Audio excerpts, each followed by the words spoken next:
Today we will study conditional formatting to create conditional formatting rule।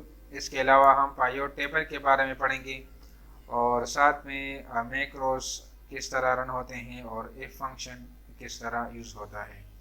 तो सबसे पहले conditional formatting क्या चीज़ है। Let's say you have a spreadsheet with thousands of rows of data. It will be extremely difficult to see pattern and trend just from examining the raw data। अगर हमारे पास बहुत ज़्यादा data है तो हमें फिर पता नहीं चलता कि कौन सा वैल्यू ज़्यादा जा रहा है, कौन सा कम होता जा रहा है। तो इसके लिए डिफरेंट टूल हम यूज़ करते हैं। इसमें वन ऑफ द टूल वो है जो कंडीशनल फॉर्मेटिंग कहलाता है। कंडीशनल फॉर्मेटिंग में हम रूल बना देते हैं कि अगर डेटा मेरे पास अगर अमाउंट इससे ज़्यादा हो जाए या इससे कम हो जाए, इसको ये वाला कलर ये वगैरह दे दो, ठीक है। तो इसके लिए आपने select the cell you want to add conditional formatting, then home tab में आपने कंडीशनल फॉर्मेटिंग पे क्लिक करके आपने जो भी रूल अप्लाई करना है वो आप अप्लाई कर सकते हैं। अभी मेरे पास ये कंडीशनल फॉर्मेटिंग के लिए डेटा है। अब मैं चाहता हूँ कि मेरे पास जो वैल्यूज़ हैं इसमें मैं अप्लाई करना चाहता हूँ, ठीक है। तो होम टैब पे आपने कंडीशनल फॉर्मेटिंग में यहाँ पर ये डिफरेंट फॉर्मेटिंग रूल है। Highlight cell rules. Highlight cell rule का मतलब यह है कि वो वाला सेल आपको हाईलाइट करेगा जिसकी वैल्यू ग्रेटर देन स्पेसिफाइड। कुछ वैल्यू मैं डिफाइन कर लूँ, इससे अगर ग्रेटर हो जाए तो उस पर ये वाला कलर अप्लाई करो, ठीक है। फॉर एग्जांपल मेरे पास अभी ये है 4000 5000। अगर मैं चाहता हूँ कि कोई भी वैल्यू वो 8000 से बड़ा हो जाए तो उसको हाईलाइट करो। तो अभी मैं ग्रेटर देन क्लिक कर लेता हूँ और अभी इसमें मैं लिखता हूँ कि फॉर एग्जांपल 8000, ठीक है। 8000 मैंने लिख लिया।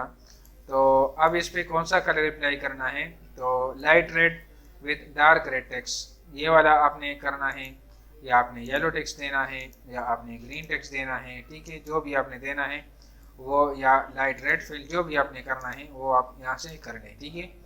तो मैंने अभी रूल क्या डिफाइन किया, 8000 से बड़ा हो, ठीक है, ग्रेटर देन, ठीक है, ग्रेटर देन।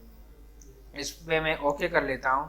तो इससे आपको इजीली पता चल जाएगा कि ये वाले वैल्यू 8000 से बड़े हैं, ठीक है। तो आसानी से मुझे ये डेटा मिल गया कि कौन से वैल्यूज वो बड़े हैं, कौन से वैल्यूज वो छोटे हैं, ठीक है। इस तरह मैंने अगेन सेलेक्ट किया है।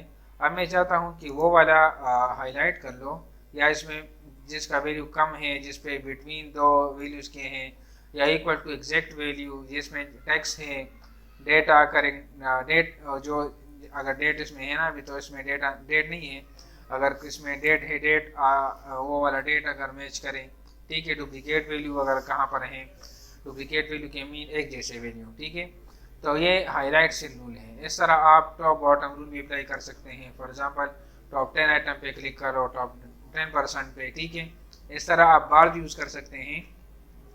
अगर चाहते हैं कि आप बार भी यूज़ कर लें, फॉर एग्जांपल ये देख लें, तो इससे आपको पता चलेगा कि कौन सी वैल्यू के हिसाब से कौन सा डेटा कहाँ जा रहा है, ठीक है। फॉर एग्जांपल मैं ये वाला अप्लाई कर लेता हूँ, ठीक है।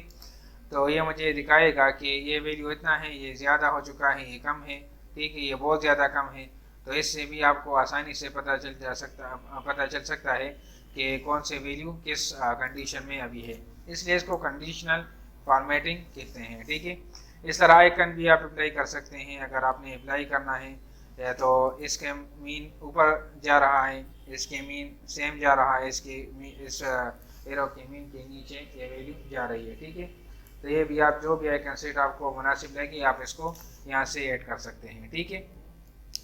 अगर मैंने रूल्स को क्लियर करना है, ठीक है, तो clear rule from selected cell में पे क्लिक करूँगा या इंटायर शीट पे क्लिक करूँगा। तो अभी सेलेक्टेड मेरे पास ये सेल हैं। तो रूल्स जो मैंने अप्लाई किए हैं ग्रेटर देन और अलावा डेटा बार्स वगैरह वो क्लियर हो जाएंगे। मैं इस पर क्लिक कर लेता हूँ तो सारा रूल क्लियर हो जाएगा, ठीक है। तो इस तरीके से आप कंडीशनल फॉर्मेटिंग ये यूज़ कर सकते हैं, ठीक है। अच्छा, ये प्रीसेट्स, इसको प्रीसेट कहते हैं ना, जो पहले से मौजूद हैं इसको प्रीसेट्स कहते हैं, ठीक है। कंडीशनल फॉर्मेटिंग आप यहाँ से ख़त्म कर सकते हैं, ठीक है।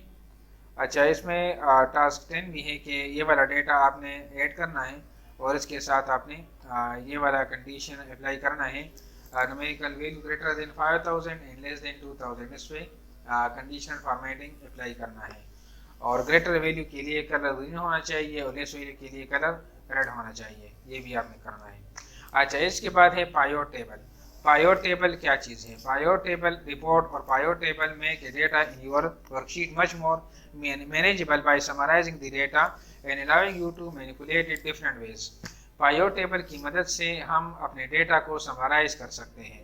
फॉर एग्जांपल, हम जब डेटा एंटर कर लेते हैं ना, तो हम इसमें डिफरेंट फंक्शन लगाते हैं कि मुझे ये वाला कैलकुलेट करो कि मुझे इतना डेटा क्या है। फॉर एग्जांपल, इससे पहले जो हमने फ़िल्टर किए थे, वो से जो सॉर्टिंग किए थे, डिफरेंट फंक्शन अप्लाई किए, तो किस मकसद के लिए? कि मुझे पता चले कि कौन सा डेटा कैसा जा रहा है। तो इसके लिए आप यहाँ से पायोट टेबल क्या करता है, आपकी डेटा को समराइज कर लेता है, ठीक है, कि आप इसको इजीली मैनेज कर सके। तो पायोट टेबल के थ्रू हम डिफरेंट क्वेश्चन सॉल्व कर सकते हैं। फॉर एग्जांपल, अगर हमारे पास डेटा है जिसमें हमारे पास ऑर्डर अमाउंट है और सेल पर्सन नेम है, और मुझे कोई क्वेश्चन करे कि who made the sale month, sale region and customer account number के हिसाब से इतने कितना सेल किया हुआ है। या अगर हमारे पास कोई ये पूछे कि what is the amount sold by each person, कि ईच सेल पर्सन ने कितना अमाउंट अब तक या कितना ऑर्डर अभी तक वो सबमिट किया हुआ है या सॉर्ट किया हुआ है, ठीक है। तो पायोट के थ्रू हम ये डेटा आसानी से कर सकते हैं। इसके अलावा अगर इस तरह करना है तो बहुत ज़्यादा मुश्किल से फिर भी हो सकेगा, थोड़ा मुश्किल होगा, लेकिन पायोट टेबल से आसानी के साथ हो सकता है। तो पायोट टेबल के लिए हम कोई भी टेबल या सेल को सेलेक्ट कर लें, including column header. Column header भी आपने साथ इंक्लूड करना है, ठीक है। इसके बाद इंसर्ट टेबल से पायोट टेबल कमांड पर क्लिक करना है और फिर ओके करके पायोट टेबल वो बन जाएगा, ठीक है। तो अभी मेरे पास ये डेटा है पायोट डेटा के लिए। तो यहाँ पर देख लें, सेल पर्सन है, यहाँ पर रीजन, अकाउंट, ऑर्डर, अमाउंट है, मंथ है। तो ये मेरे पास जनरल डेटा है, ठीक है। तो मैं इसको सेलेक्ट कर लेता हूँ यहाँ से, और इसके बाद इंसर्ट पे क्लिक करके यहाँ से पायोट टेबल पे क्लिक कर लेता हूँ। तो ये मेरे पास टेबल्स में पायोट टेबल है। मैंने यहाँ पे क्लिक किया तो ये मेरे पास आ गया कि आपने ये वाला डेटा सेलेक्ट किया है, टेबल रेंज। इसको न्यू वर्कशीट में करना है या existing worksheet.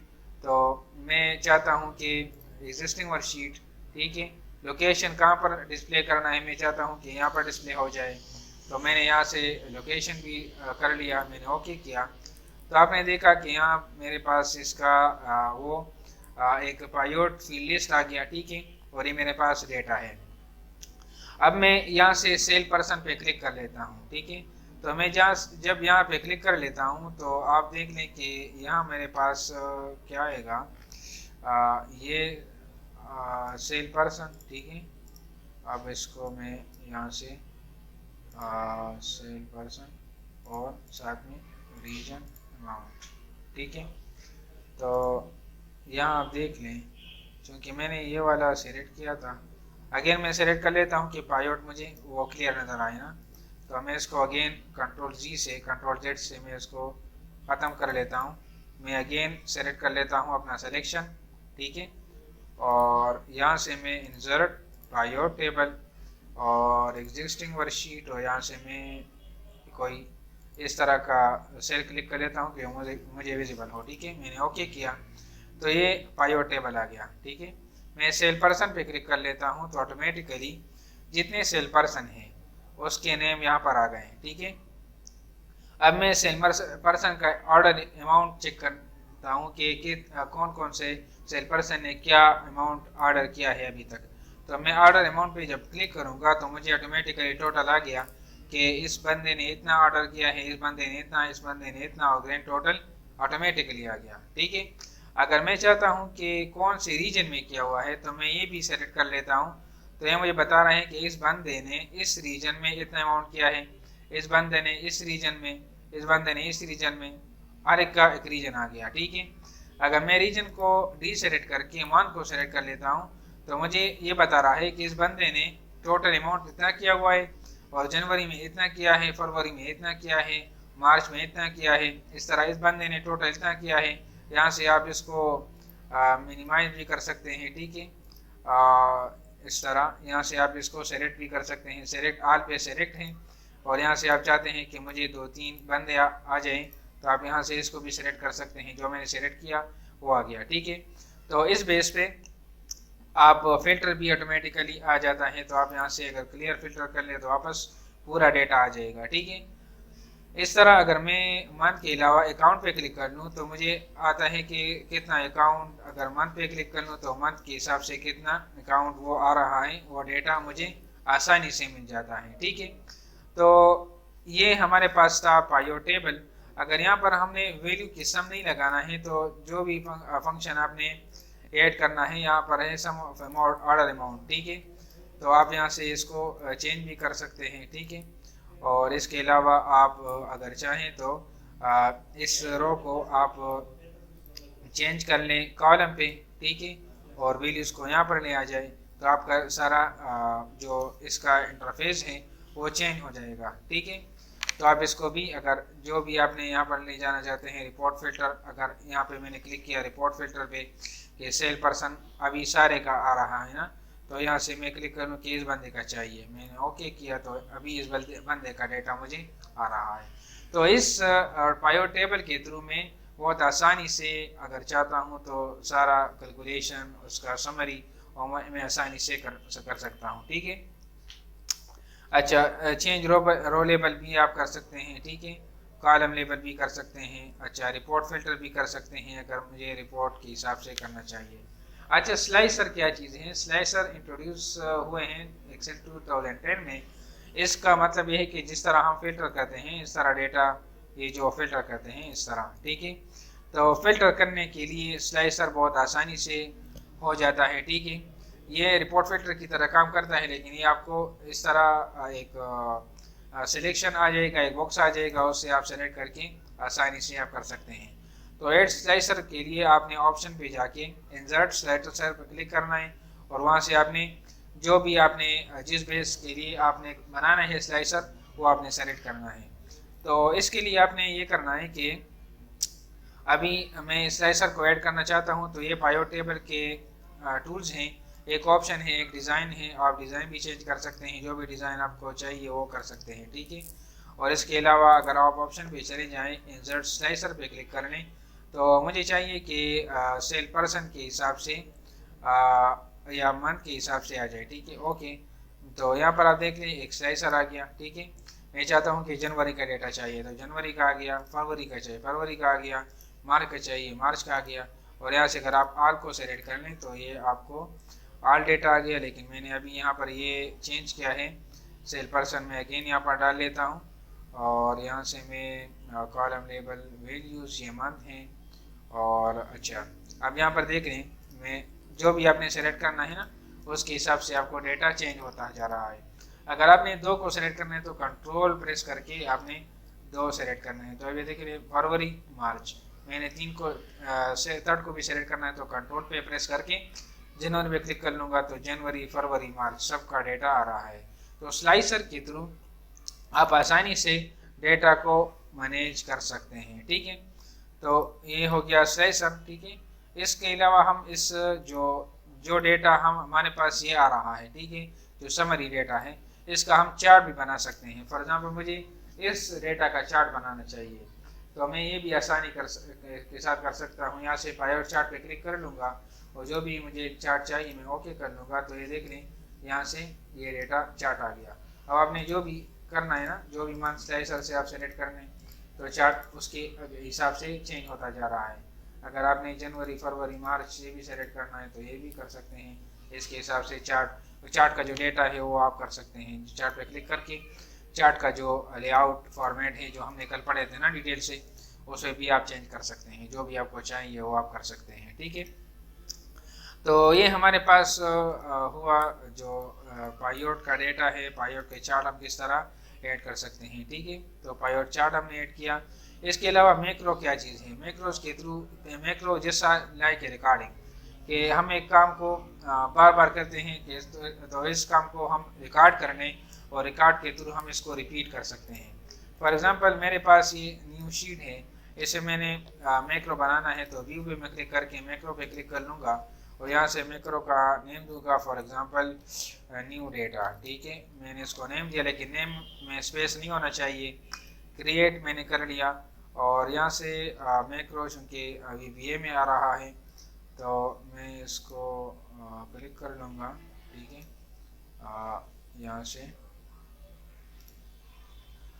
Macro record macro. ठीक है, तो मैक्रो मैं नेम दे दूंगा कि कौन सा मैक्रो है, तो माई डेटा, और यहाँ से मैं ओके कर लूँगा। ठीक है, अब मैं जो भी लिखूँगा ये रिकॉर्ड होता जा रहा है, नेम, कॉन्टेक्ट नंबर और एड्रेस। ठीक है, अभी मैंने इसको थोड़ा ज़्यादा कर लिया, यहाँ पर मैंने कलर अप्लाई किया। ठीक है, इस तरह, और मैंने यहाँ से कुछ बॉर्डर भी अप्लाई कर लिए। ठीक है, ऑल बॉर्डर, इसके अलावा इसको भी थोड़ा बड़ा किया। ठीक है, मैंने एक फॉर्मेट बना लिया। अब मैं व्यू पे जाके मैक्रो को स्टॉप कर लेता हूँ। ठीक है, अब मुझे ये इस तरह का शीट इस शीट पे भी चाहिए, तो मैं मैक्रो पे आके व्यू मैक्रो पे क्लिक करूँगा और यहाँ पर है माई डेटा। ठीक है, इसको मैं रन कर लेता हूँ तो ऑटोमेटिकली ये बन गया। ठीक है, तो ये मैक्रो का फ़ायदा है जिसके थ्रू आप आसानी से एक काम कर सकते हैं। ठीक है, अच्छा, इसके अलावा हमारे पास है product formula sales. By default जब आप एक्सेल में डेटा लिखते हैं तो बाय डिफ़ॉल्ट एक्सेल के सारे सेल जो है वो लॉक होते हैं ना। जब आप कोई भी सेल को फार्मूला एंटर कर लेते हैं तो वो आपको शो होता है। तो जब हम सेल को लॉक करते हैं तो वो जो सेल है उसमें जो फार्मूला है वो हमारे पास नॉर्मली विजिबल होता है। तो अगर हम अपने शीट को प्रोटेक्ट कर लें, ठीक है, इस पर कोई पासवर्ड अप्लाई कर लें, शीट को प्रोटेक्ट कर लें, तो फिर उस शीट में हम कुछ डेटा चेंज नहीं कर सकते। ठीक है, फॉर एग्जांपल हमारे पास है आइटम, ठीक है, और क्वांटिटी और ये है प्राइस एंड देन टोटल। अब मेरे पास ये एक फील्ड है। ठीक है, मैं इसको बोल्ड करके ये कर लेता हूँ। ठीक है, अब इसके बाद मुझे चाहिए कि मैं यहाँ से कुछ फार्मूला एंटर कर लूँ, is equal to this quantity and multiply by price. इसका मैंने एक फार्मूला लिख लिया। ठीक है, ये वाला। तो अगर इस फार्मूला में कोई भी यहाँ से चेंज कर सकता है। ठीक है, लेकिन मैं चाहता हूँ कि मेरा शीट जो है वो प्रोटेक्ट हो जाए, तो मैं यहाँ से पूरे शीट को सेलेक्ट कर लेता हूँ और राइट क्लिक करके यहाँ से मैं फॉर्मेट सेल पे आ जाता हूँ। ठीक है, और फॉर्मेट सेल से यहाँ से प्रोटेक्शन के पे आके यहाँ से लॉक को हटा लेता हूँ। ठीक है, तो अब मैं चाहता हूँ कि मैंने अनप्रोटेक्ट किया। ठीक है, लेकिन मैं अब ये चाहता हूँ कि जस्ट ये वाला फार्मूला वाला सेल है ये प्रोटेक्ट हो जाए और बाकी अनप्रोटेक्ट हो जाए। तो मैं इस कॉलम पे क्लिक करके ये वाला यहाँ से अगेन फॉर्मेट सेल को आ जाता हूँ और यहाँ पे प्रोटेक्शन अप्लाई कर लेता हूँ। ठीक है, और इसके बाद जो मेरे बाकी सेल रह जाते हैं मैं रिव्यू टैब पे आके शीट को प्रोटेक्ट कर लेता हूँ। मैंने शीट को प्रोटेक्ट किया। ठीक है, अभी अब आप देख लें कि मैं यहाँ से कुछ डेटा एंटर कर लेता हूँ, फॉर एग्जांपल आइटम 1 और क्वांटिटी 3 एंड प्राइस 300, यहाँ से 900 हो गया ऑटोमेटिकली। लेकिन अभी मैं यहाँ पर क्लिक कर लेता हूँ तो आप देख लें कि मैं इस पर कुछ चेंज करना चाहता हूँ तो मुझे एरर देता है कि आप चेंज नहीं कर सकते, लेकिन फार्मूला मुझे नज़र आ रहा है। ठीक है, लेकिन मैं फार्मूला को चेंज नहीं कर सकता। यहाँ से मैं चेंज कर सकता हूँ और फील्ड में, लेकिन फार्मूले के फील्ड में मैं कुछ भी चेंज नहीं कर सकता। यहाँ पर आप देख लें मैं यहाँ पर चेंज करता हूँ, चेंज होता है ना, लेकिन यहाँ पर मैं कुछ एंटर कर लेता हूँ तो ये मुझे आ रहा है कि ये रीड ऑन ही है, इस पर आप चेंज नहीं कर सकते। लेकिन अगर आप ये चाहते हैं कि इस पर कोई क्लिक भी ना करें तो अनप्रोटेक्ट शीट को अगेन प्रोटेक्ट कर लें और सेलेक्ट लॉक सेल से ये चेक हटा लें, ओके कर लें। तो अब ये देख लें आप, मैं सारे सेल पे क्लिक कर सकता हूँ, लेकिन इस पर आप देख लें क्लिक भी नहीं हो रहा। अब मुझे फार्मूला भी हाइड हो गया कि ये कौन सा फार्मूला यहाँ पर अप्लाई हुआ है। तो ये अगेन आपका फार्मूला ये प्रोटेक्ट हो चुका है। ठीक है, तो इसके थ्रू आप अपने फार्मूला को प्रोटेक्ट कर सकते हैं, अपने सेल्स को प्रोटेक्ट कर सकते हैं। तो ये इसके स्टेप हैं कि पहले आपने सबको अनलॉक करना है और फिर आपने जस्ट ऑन सेल को लॉक करना है जिस पे आपने फार्मूले अप्लाई करना है, उसके बाद उस शीट को प्रोटेक्ट करना है, ठीक है। फिर एक्सेल इफ फंक्शन क्या काम करता है, the function run a logical test and return one value of for a true result and another for false result. For example, अगर मेरे पास एक कंडीशन लगाता हूँ कि एक बंदे ने, एक स्टूडेंट ने 70 से ज़्यादा मार्क्स लिए हैं, तो मैं इसको पास वैल्यू देता हूँ, और अगर नहीं है तो फेल देता हूँ।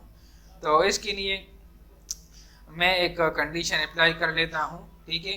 तो फॉर एग्जांपल मेरे पास एक अलहदा शीट है, और मैं यहाँ पर लिखता हूँ सब्जेक्ट नेम और यहाँ से मार्क्स और यहाँ से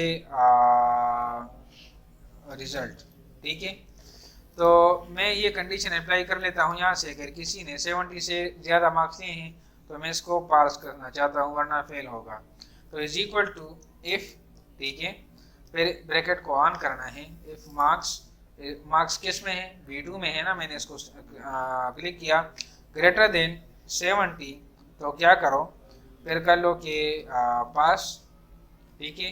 ये इसको आपने डबल कोट्स में लिखना है, फिर कामा, और अगर नहीं है तो फिर क्या कर लो, फेल कर लो। इस तरह फिर ब्रैकेट को बंद कर ले, ओके कर ले। अभी मैंने यहाँ पर लिख लिया फॉर एग्जांपल वर्ड, और यहाँ पर मैंने लिख लिया कि फॉर एग्जांपल 40, तो 40 पे तो फेल है। अब मैं चाहता हूँ कि एक्सेल, यहाँ पर मैं इंटर कर लेता हूँ 80, ठीक है, इसको मैं ड्रैग कर लेता हूँ, तो ये देख लें ऑटोमेटिकली पास, ठीक है। इस तरह अगर मैं चाहता हूँ कि पावर पॉइंट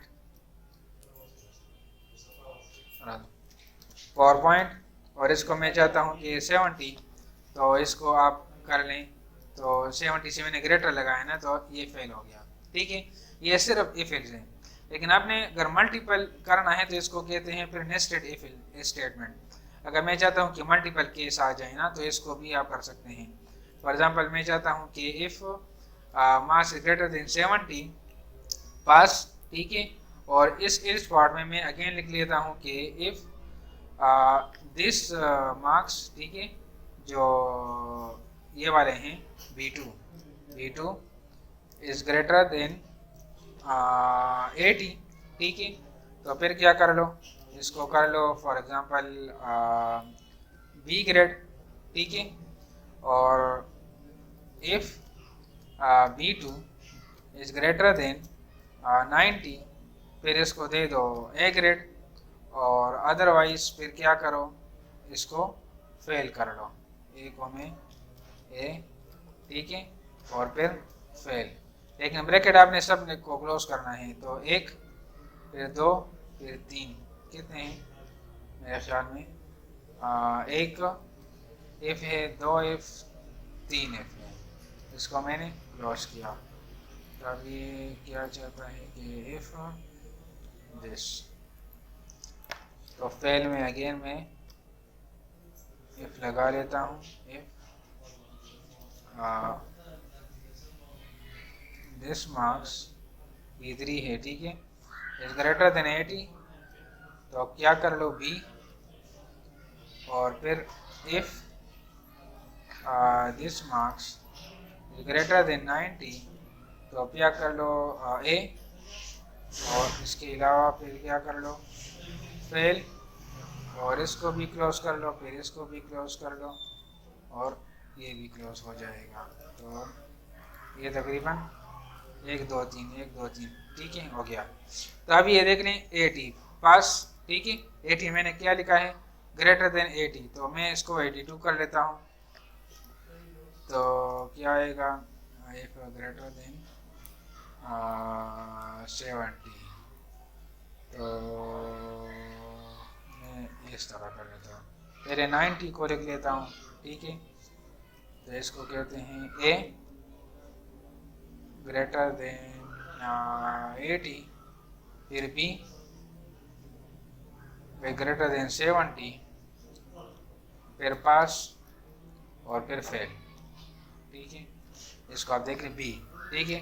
अब मैं 93 देता हूँ तो A, ठीक है, इस तरह मैं 70 देता हूँ, फेल, ठीक है।